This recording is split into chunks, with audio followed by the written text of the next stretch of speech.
Scott and Tessa, nice to see you, and thanks for the time. And let me start by asking, from carrying the flag at the opening ceremonies to the gold medal wins, can you put this last week into words? Have you been able to even process it? It's just been a fairy tale week for us here at the Games. It's everything we've dreamed of and everything we've worked for the last 20 years. And it was so special to stand on the ice last night and look at each other and know that we did everything we could to prepare for this moment, and it was truly thrilling. We're so proud to be here representing Canada.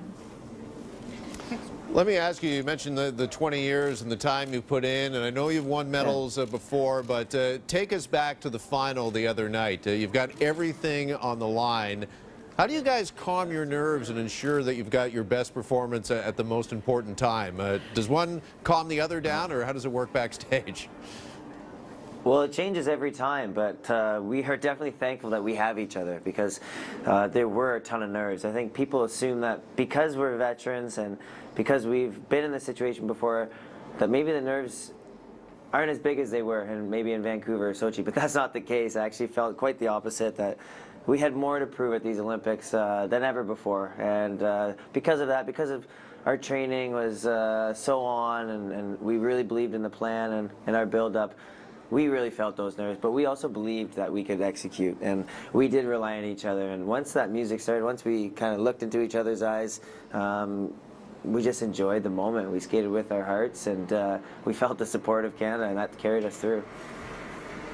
Let me ask you about the worldwide attention you're now receiving. Headlines all over the world about your chemistry. Wow. And of course, us here in Canada, we've known you two and loved you forever. But the BBC, none other than the BBC, called you the Olympics' greatest love story.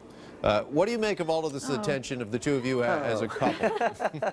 Well, you know, it's wonderful to receive that kind of support. As you mentioned, we've gotten that from Canadians nationwide from the beginning of our career, and we're so grateful for that. But it's lovely to gain notoriety for our sport, and I think hopefully what people are connecting with is the emotion that we get to share on the ice. We love storytelling, and what we love about Ice Dance most is that balance between art and athleticism. So delving into our characters, telling the story of Moulin Rouge last night is been truly something special for us, and it's great that people are invested, and we're so thankful that they tuned in to watch.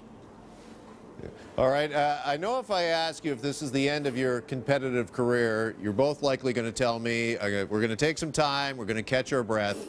So let me ask you, good word. If I were to go to Vegas and lay a bet, should I put my money on going out on top?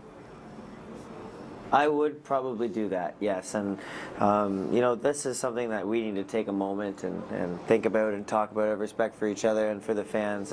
We can't make an emotional decision.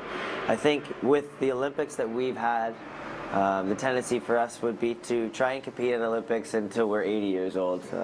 We've been so fortunate to have had these Olympic experiences. It is more special, it was more special to wear the Canadian flag at this Games, even more than 14 and 10, and we expect that it would be at 2022. But the reality of it is you can't keep going on forever. And if this is the end, we're super pleased, and we have to just be thankful for the opportunities that we've had. Well, we couldn't be more happy and proud of you both, doing Ilderton and London, Ontario proud, and all of Canada. Yeah. Scott and Tessa, Thank you. Thank you both. Good to see you.